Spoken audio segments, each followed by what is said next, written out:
লেখাপড়া, খেলাধুলা, দুষ্টামি করি তাই রোজ খাই দুধ আমি। আমার চাই পুষ্টি, আমার প্রিয় টেস্টি, আমাদের দুধ তাই সবচেয়ে বেস্টি।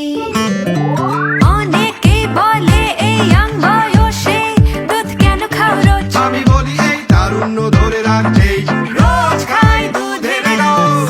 ফিটনেস আমার কাছে সবার চেয়ে দামি, তাই আমার ডায়েটে রোজ দুধ রাখি আমি। 40 পেরিয়েছি হার এবার, রাখা চাই মজবুত, তাই নিয়ম করে প্রতিদিন আমি খাই দুধ।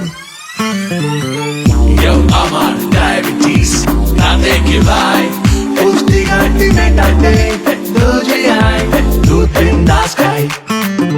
দুধ দেয় আমাকে পুষ্টি, শক্তি বাড়ায়, ক্ষমতা রোগ প্রতিরোধে, তাই রোজ খাওয়া চাই নিয়ম করে দুধ। ছোট বড় আমাদের সকলে সব বয়সের সবার জন্য মার্কসের দুধ আদর্শ অনন্য।